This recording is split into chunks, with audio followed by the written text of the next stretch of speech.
എടോ ഫൈസൽ കോടീശ്വര, താൻ ഇത്രയ്ക്ക് ഭീരുവാകരുത്. ഇത്രയ്ക്ക് മതത്തെ ആയെന്നാലും സമൂഹത്തെ ആയെന്നാലും എന്തിനായാലും ഇത്രയ്ക്ക് ഭീരുവായിട്ട് ജീവിക്കരുത്. ഇത്തിരിയെങ്കിലും തൻ്റെ ഇടം കാണിക്കും, ഇത്രയെങ്കിലും ഒരു മര്യാദ കാണിക്കണം കേട്ടോ. ഇത് മര്യാദ എന്താണെന്ന് പോലും തനിക്ക് 7 അയലത്ത് പോലും വന്നിട്ടില്ല. അതാണ് എനിക്ക് തോന്നിയത്. കാരണം അല്ലെങ്കിൽ ഇങ്ങനെ ഒരു പോസ്റ്റ് താൻ ഇടില്ല. തൻ്റെ അറിവില്ലാതെ എന്തായാലും തൻ്റെ വീട്ടിൽ അവർ വന്ന് കയറത്തില്ല. അവരിപ്പം വലിഞ്ഞു വന്നാൽ 2 പെൺപിള്ളേർക്ക് കയറേണ്ട ആവശ്യം ഇപ്പോൾ ഉണ്ടെന്ന് എനിക്ക് തോന്നുന്നില്ല. മനസ്സിലായ? ഇത് ഒരു എന്താ പറയുക, ഒരു ഇതിനൊക്കെ ഒരു മറുപടി തരണമെന്ന് ആലോചിക്കുന്നത്. കാരണം താനിട്ട് ആ പോസ്റ്റ് എന്താ തൻ്റെ ആ പോസ്റ്റ്? മാതാപിതാക്കളെ ധിക്കരിച്ചെന്ന്. മാതാപിതാക്കൾ എന്താണ് ആ കുട്ടികളോട് കാണിച്ചത്? ആ കുട്ടികളോട് കാണിച്ചത് അവർ തന്നെ പരസ്യമാക്കിയിട്ടുണ്ട്.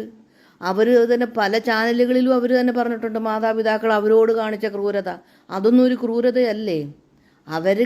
അവർ ഇപ്പം അത് ചെയ്തത് എന്നോട് ന്യായീകരിക്കുകയല്ല.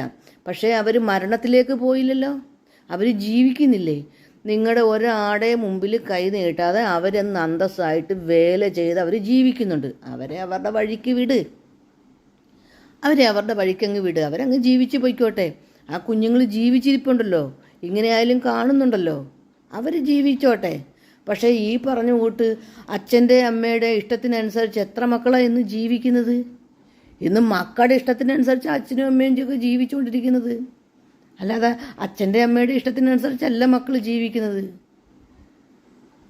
അതൊക്കെ തിരിച്ചറിയാനുള്ള കഴിവുണ്ടാവണം. പിന്നെ രണ്ടാമത് 10ഉം 16ഉം വയസ്സാകുമ്പോൾ തന്നെ പെൺപിള്ളേരെ 10ഉം 30ഉം 32ഉം 35ഉം വയസ്സുള്ളവരുടെ കൂടെ കെട്ടിച്ചു വിടുകയാണ്. അവർക്കും ആഗ്രഹങ്ങളില്ലേ? ആ പെൺപിള്ളേർക്കും ആഗ്രഹങ്ങളില്ലേ അങ്ങനെ കെട്ടിച്ചു വിടുമ്പം?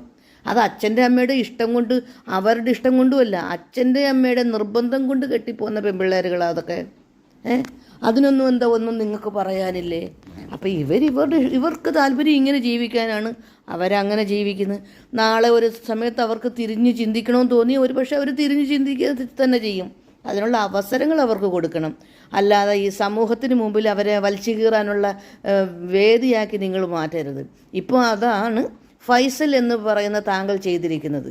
ഇത്തിരിയെങ്കിലും ബോധം, ഇത്തിരിയെങ്കിലും ഉളുപ്പുണ്ടെങ്കിൽ താനിങ്ങനെ ചെയ്യാൻ പാടില്ലാത്ത ഒരു പോസ്റ്റ് ഇടുമ്പോൾ ചിന്തിക്കേണ്ട ഒരുപാട് കാര്യങ്ങളില്ലേ? പ്രത്യേകിച്ച് ഉന്നതങ്ങളിലിരിക്കുന്ന വ്യക്തിയല്ലേ, കോടീശ്വരനല്ലേ. അപ്പോൾ ഇങ്ങനെയൊക്കെ ചെയ്യാൻ പാടുണ്ടോ? ഒരു ഇത്തിരിയെങ്കിലും മര്യാദ കാണിക്കണമല്ലോ. താൻ വിളിക്കാതെ അവർ വന്നേന്നില്ലേ? അതിൻ്റെ സീനത ഈ കണ്ടുകൊണ്ടിരിക്കുന്നത് വിളിക്കാതെ വന്നതിൻ്റെയാ. ഈ അവസരത്തിനൊത്ത് മാറാൻ ശ്രമിച്ചു.